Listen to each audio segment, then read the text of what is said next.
Group. In the Know.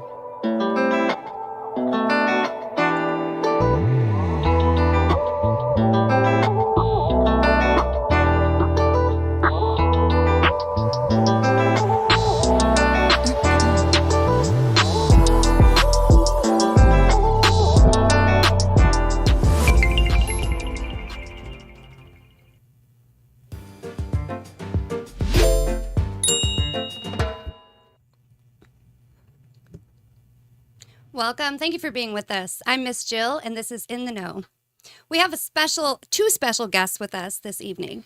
If you've been following us, you know we've been talking a lot about the youth, the community, parenting. This organization encompasses many things that we have been speaking on, including advocating for the youth, intervention to help the youth, keeping them out of the juvenile justice system, educating the youth, equipping the youth. With us, I do have Athena Hill, board member, and Cameron Shackelford, Safe Place coordinator from Cameron. I'm the YMCA's Youth Service Bureau. Perfect. Thank you for being here with us. Welcome. We appreciate both of you. Yes. Thank you. For being here. Thank you for having us. So before we get started, Cameron, if you can tell us a little bit about, briefly, what the organization itself, what it stands for, a little bit about maybe what the mission is. Yeah, so we're the YMCA's Youth Service Bureau. We're a branch of the YMCA. We're not your typical membership branch with like the gym and swim equipment, but I like to say it's the same work. It's like a emotional and a psychological gym. We work on coping mechanisms, different things with all the programs that we have. So we have 4 programs. We have our youth advocacy program that mentors youth in all of the schools, and we work with probably around 100 youth yearly. Then we have our 24/7 crisis line called Safe Place, which I'm in charge of. That is a 24/7 crisis line operated locally. Safe Place is a national program, though, created in Louisville, Kentucky. And the YMCAs were the first ones to do it. And so we're doing it here in Allen County. And then we have a homeless youth coordination program that our coworker Kim Rochford heads up. And so we work with homeless youth all throughout Allen County. And so those are just some of our programs and a little bit about what we do. Doesn't encompass everything, but it's definitely part of it. I'm excited Wow. to dig into this a little bit. That's a lot. Athena, you're a board member for the organization. Yes, Tell us a ma'am. little bit about how you got started. So I'm always trying to figure out how to give back. I mean, I always, am trying to help young women, with, motivation, self-worth, and just, it's things that I lacked at that age. Gotcha. So I happened to be in the right place at the right time. I was at Club Soda, and a gentleman came in, and he started, just casual conversation. And he started telling me about YSB. He was a board member at that time. And he shared a story with me about a young man, and I can't remember the young man's name, but at the end of the story, I remember tears just rolling down my eyes. And he said, I think you would be a good fit for the board. So I said, okay, I'll give it a try. And, I said, I always, am looking how I could give back, Right. to the community. So I had an interview, and it went well. It was with a couple of ladies, and it was on Zoom. And when I interviewed them, I told them my story. My son, he's been in trouble. He's been in trouble pretty much his whole entire life. And I remember, getting emotional because I said, if I had known that there was an organization like this, maybe my son would have had a chance. Correct. Yeah. So, I'm emotional, and they're, I just am just sharing with them, and they said, you're going to be perfect. And I was supposed to go through another interview, and they said, welcome to the board. It's canceled. Yes. Second one's canceled. Yeah, they said, welcome to the board. And so,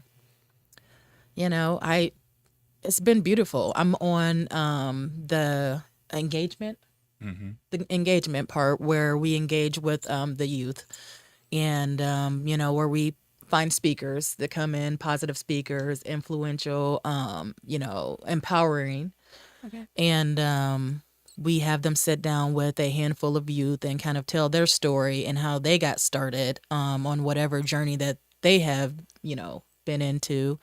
And I was blessed to have the late Cindy Henry, which is a great, which was a great friend of mine. She came and spoke, and she did an awesome job. And I learned a lot about her too at that moment, and it touched my heart. And I'm an emotional person, I got emotional. But those are the type of people that we bring to speak to the youth and give them encouragement and let them know no dream is too small. Keep dreaming. Yeah. Keep fighting for those wins. Yeah. I like that. So you talked about being emotional. Oh yeah, I'm And emotional. so it I'm getting sounds- emotional now. I can It's okay. I can sense it. I'm already getting ready to ask for the Kleenex. Oh, Somebody yeah. pass the Kleenex, Yeah, right? yeah. 'Cause then you're going to have me emotional, Ooh. and then it's going to get ugly. Right, right. Okay, so you when you mention that, I'm thinking, so the group, the organization consists of helping young boys and girls, Both. and Stay out of the criminal justice system. that's right. So that's what I want to bring the attention to, the emotional piece. So safe place. What does that look like, and why do you put the emphasis on safe place? I like that, because too many times we tell boys, no, you don't want to show your emotions, and you don't want to cry, and you don't want to be vulnerable in front of Right, people. So talk to us about the safe place organization, and what is that? I think Cameron should talk about that. Yeah. Okay. Yeah. So safe places, like, we set up community places for kids to go out and reach out for help. So we know that they're not going to be thinking about, oh, what coping mechanism can I think of right now in this very moment in time, especially if we haven't had contact with this, with the youth. And so we have our 24/7 crisis line through the phone that they can call. We also have a text for help line. And then we have sites around the city that are designated safe place sites. So we train those employees on how to handle those kids that come in, and they get a hold of us, and we go out and we meet with those kids. And so a lot of our staff are trained not only in de-escalation, but also human trafficking 101. We also give curriculum, or we give education on human trafficking out to other organizations and businesses for free under a grant. And just, hearing Athena talk about, how she, exposes a lot of our kids to these wonderful speakers is just so important, because some of our kids haven't been outside of this city. And so hearing somebody locally for them to say that they can do something, even her sharing her story personally, kids know when you're faking the funk. And she came in just all heart and spoke to our kids, and we definitely could tell it made a difference to our kids. And so, just, it's great work that she does. And Safe Place is just one of those ways that we get to help in being these kids' lives. Yeah. That's good. Cameron, I want to back up just a little bit before I hit on something that you said. We all know, let's be real, that anytime you're working in an organization or even volunteering in an organization where you're dealing with children and parents, and maybe, well, not maybe, but children who have had trauma, that is, like you said, an emotional place to be. So we heard Athena's story. What brought you, Cameron, to the organization yourself? I mean, we could start back from when I was in Hawaii, or we can start, just when I went to school. No. So actually, just being a troubled youth myself, going through some family problems myself, and, constantly moving around. It was, I was always looking for attention in ways, and I was doing those attention-seeking behaviors. I had a lot of trauma that I experienced, and I just knew, at least I thought, but I knew in my head, and this is a lot of kids' thoughts, is that nobody cares about what happens to me. Yeah. And so for me, it was just like, well, I'm going to do whatever I want. which turned into me getting into a lot of trouble. I always like to say I got voted off the island of Hawaii because Wait, you got voted off the island. I really just came here to live with my dad, but I got into a lot of trouble. And, having that father figure in my life to show me and guide me and then just show me unconditional love really made a difference for me. And so, I wanted to be that same type of presence. I can't ever be a parental figure for a lot of these kids, but I can be a unconditional loving presence for a lot of kids. And so that's what got me into this work. I did an internship actually with the YMCA's Youth Service Bureau. And like Athena said, it was one of those perfect time, perfect place moments where, our boss, who's now our boss, she wasn't, the executive director at the time. I was just working under her and helping her out with the 24/7 crisis line, which I would then be in charge of, 2 years later, which I didn't realize. And so, it's one of those things that just gets set up. I don't believe in accidents, so yeah. So you were basically you are what you needed back then and what eventually you found in order to move forward. Something that you brought up, you talked about trafficking several times. And I think it's important to say that a lot of people really locally don't realize how big of an issue this is in our area. It's not just on Dateline. It's not just on TikTok. It is at your local Walmart here. It's your local neighborhoods. So talk a little bit about, is that something that you're seeing right now as far as a resource to teach the youth about trafficking? How important is that in our area? It's very important. So we actually have a testimonial video where we talked to this young lady that we've worked with that was actually trafficked. And, she holds nothing back. And we're grateful that she does because it's very real here in Indiana. Our curriculum is actually geared towards Indiana specifically. And so this isn't just your run of the mill. This is the definition. This is what it is federally. This is Indiana specific data and information brought to the information comes from our larger organization, which is the Youth Service Bureau or the Indiana Youth Service Association. And so a lot of that data is compiled for what we're seeing. And we see the more calls and tips that we get, the more cases we see identified. And so, just providing that education and awareness of what it really looks like, because a lot of people think it's a snatch and grab, and that's not necessarily always the case. It starts with a relationship. And so we go into the schools and we also have a free curriculum with the youth in the schools where we just talk about healthy relationships. And then I kind of mentioned trafficking because if you say trafficking to kids, they're immediately like, man, stranger danger. I'm not dealing with that. But the data shows otherwise. It's typically somebody who's closest to the kid. Grooming and all of that. Yep, the grooming process and everything. So how does just say, for instance, a parent, and let's just say I have a child that I consider out of control. I've done everything. And so can I just pick up the phone and call you, or do I have to go through the system in order to get connected to you? Yeah, so that's the great thing about our services. You don't have to be involved in a system. It doesn't have to get too bad before you reach out for help. With our programs, we like to be more preventative. And so a lot of our families, it is their last call before it gets bad, or it could have been bad. And so we do a lot of listening to, tired and desperate parents that have very minimal resources. And so we would love to be that, that hand to help and a hand up, so just to provide those services and in some of that education, really a lot of our job is validating. A lot of these parents are doing a great job. And they're being harder on themselves than they need to be because, there's a lot of comparison going on with social media and all this information that we have. We think we're constantly failing, and we're really not. Parents now, I think, are more informed than they ever were. I remember being a kid and you could just leave and nobody knew where you were. And so now it's like we have more information and, it's more scary because we see more of it. And so just promoting that community, if I was doing something near the neighbor's house, that neighbor could yell at me and tell my mom, right? And so Safe Place is the same type of environment where we want to involve as many community members as possible to help gather around these kids and not only hold them accountable, but love on them. That's good. I was going to ask the parents' 100%. role Mm-hmm. connected to 100%. this. Yeah, the parent's role is crucial. If you're just working with a kid, you're just treating symptoms. And so if you work with the full family system and, you're teaching mom about what does mental health look like and how is it showing up? He's not just acting crazy. There's some things that have went on, and let's be real about it.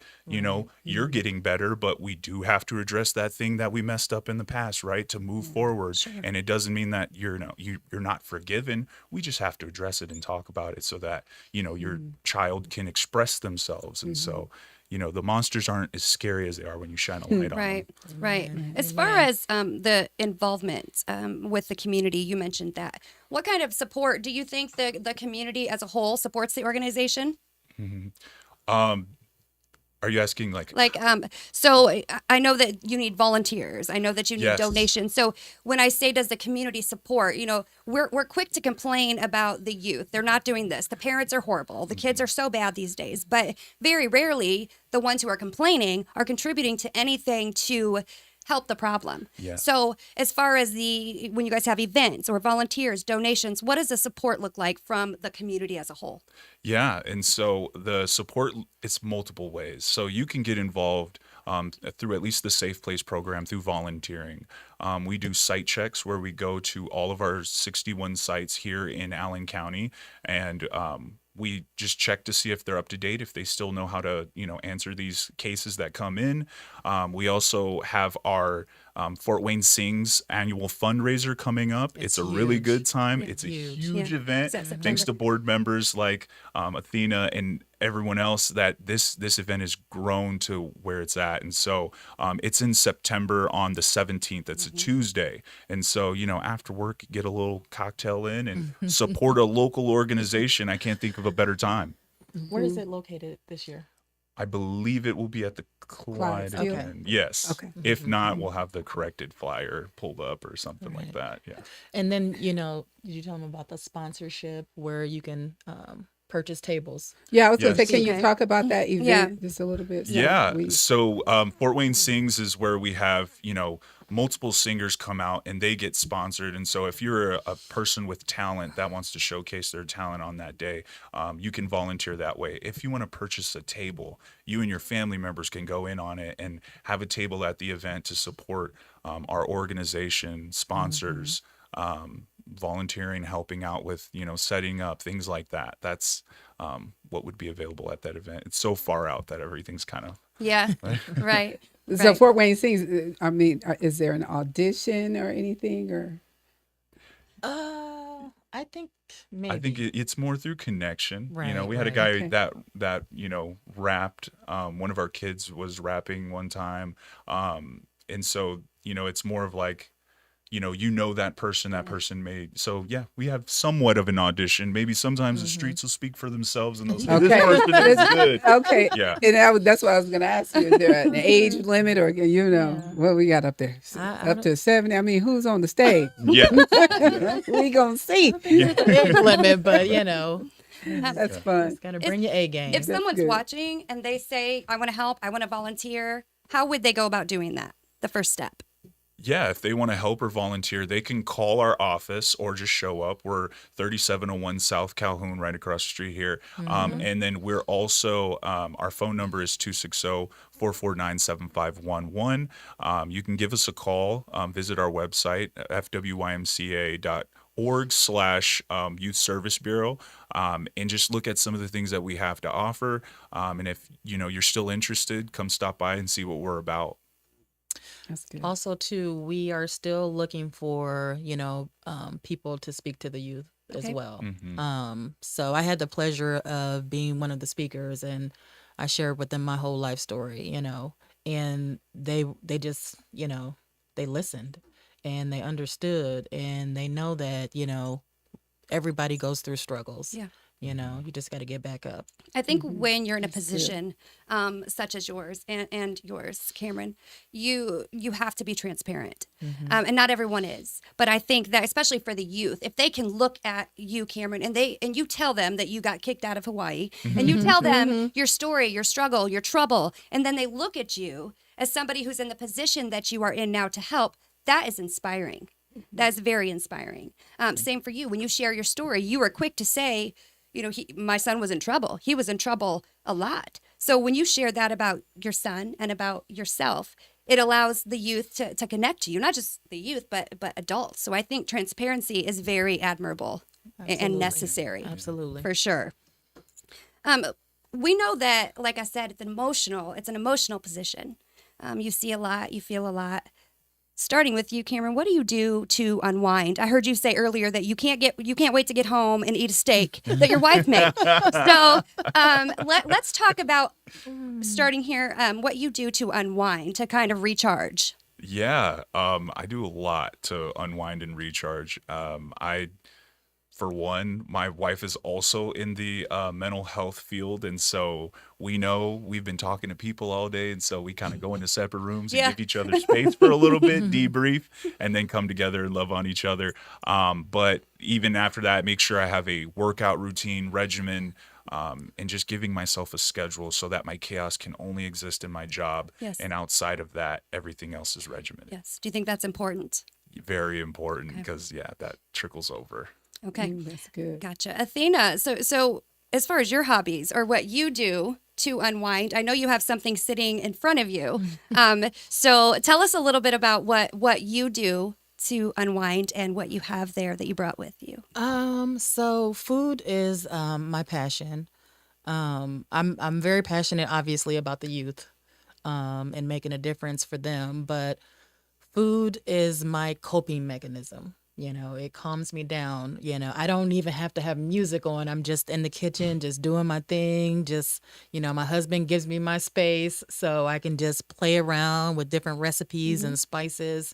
That's pretty much how I unwind, Great. That's awesome. And so that's what I do. That's beautiful. Deep thoughts, no music, no. And Can I get one favorite song? and so this is the thing. Sometimes I'm like, I'm going to put some music on and, I'm just going to get in the kitchen and just explore. And then I forget to put the music on. And then by the time I realize it, I'm done with the dish. And I'm like, just taking photos. And I'm like, ooh, that looks beautiful. And just, I'm in the zone. So true passion in the kitchen and the love. So the title of the book, Love in the Kitchen. Love in the Kitchen. So this is my baby. This is my baby. This is my second cookbook that I've published. But this is the one that I'm most proud of. It's called Love in the Kitchen, and this represents me totally. Each recipe is a healthier style of living. I do a lot of cooking with olive oils and, vegetables. I don't really do soul food. I'm more on a healthier journey myself personally. I mean, I do enjoy soul food, but I was going to say that could be soul food. yeah, I mean, I do. Exactly. That's soul food. Yeah. So it has 50 recipes in it. Also, with each recipe, there's a love poem that goes with each recipe. Girl. So it just highlights the recipe even more. And we should have had a little poem read here. Is the poem short? Is it just like an excerpt? I mean, they could be a little lengthy. Yeah. They So could you be a write little too. lengthy. Yeah, definitely. I do a little bit of everything. What sparked that? I'm just saying, you can just cook up a dish, put the book out there, but give me something, some background on the romantic evening, and what vibe were you in that you say, I got to put some love on this? Well, here's the thing. So I've been in the restaurant industry working for over 3 decades, and finer dining, and I've just learned a lot throughout my career being in the restaurant industry. My mother, she was all about healthier living too. Easter baskets, granola bars, fruit snacks, no candy, no Kool-Aid, wheat everything, wheat pancakes, wheat bread. She, so I guess I picked it up from her. Yeah. But I didn't really exercise it until later on in life. And so I love to write. I'm a poet. I'm sometimes I just am deep in my thoughts, and I just like to write. So I thought, my company and my team, we thought what better, than to put those two together and, call it Love in the Kitchen. Love in the Kitchen. I just have to point this out. So I'm not going to go down the other direction. I could go with this Love in the Kitchen, but I do want to, we all know. Okay. But I do want I'll say put the emphasis on the spouse and romance. Do you feel like maybe that's missing sometime with people on the run, people eating in the cars, fast food, etc.? You Absolutely. eating over there, I'm eating over here. And so would you say that part of that sparked that? Because when I'm looking at that and it says plan your romantic evening With your flawlessly, but with your lover. with your Right. lover. Yes. Yeah. And it's kind of bringing you together as well in the kitchen, with food. Food brings people together anyway. Yeah. And what better to speak your love language to your spouse, Yeah, than to, that's good. make it happen in the kitchen. Absolutely. Yeah. So, Yeah. Athena, if I decided all of a sudden that I wanted to cook like super sexy meals with poems, where would I go to purchase your book? It's on Amazon. So you can either look up Athena Dinelle, which is what Can you hold it up again? Say, Yeah. Athena Dinelle, which is what I'm using for my food branding. Okay. Or you can look up Love in the Kitchen. Can we see the amazing back too? Camera shot there. It's beautiful. I love that I book. was like, wait a minute, let me get it angled. Yeah, that's very nice. So yeah, this is, like I said, this is the baby. Yeah. I'm on Instagram. I'm on Facebook under Athena Dinelle. Please follow me. See what we're cooking up, or just That talking about. That is so awesome. I'm sure you have some other plans, something coming. Do you have? I do. Something you I have a book signing event, April the 25th. Soon.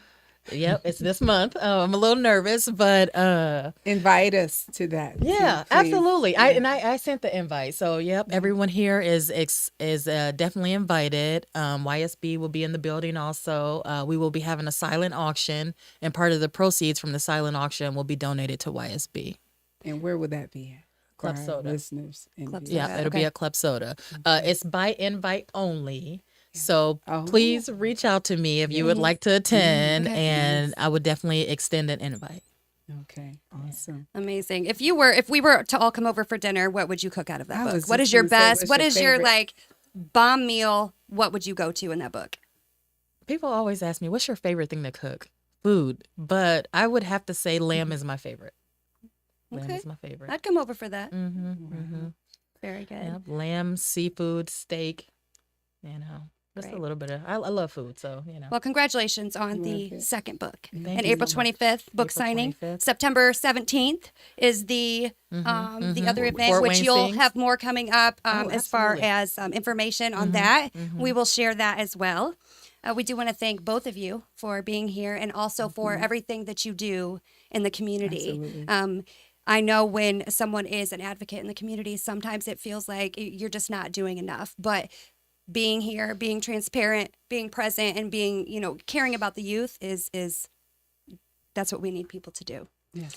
So before we get out of here, Cameron, I'm going to have you kind of speak to the camera and just let the community know a little bit more about why supporting organizations like this, why helping the youth, educating the youth, why is this so needed in our community? Let's go local. Let's go Fort Wayne. Yeah. The reason why supporting an organization, and we're not the only ones that are doing this work, I want to highlight that. It's so important because our kids are crying now more than ever for somebody to champion them. Now more than ever, they're crying out for somebody to just listen to them. There's a lot of assumptions that get made about this generation. And for me, this generation is some of the brightest, some of the most emotionally intelligent, some of the most vulnerable and transparent kids that I've ever met. And so just get to know one of them, take a day away from your busy life and, hang out with some kids and, see what these organizations do and help provide time, talents, or treasures to organizations like ours, because there's enough work to go around. So absolutely. There's enough room for all to do good. So Cameron, Athena, we want to thank you both for being here in the studio with us. We've had a great time, lots of good information. Thank you for watching. Join us tomorrow at 8:30 for our In-Depth series. We also want to remind you before we leave to always protect your mind. Good night. A podcast by Neutral Voices Media Group. In the Know.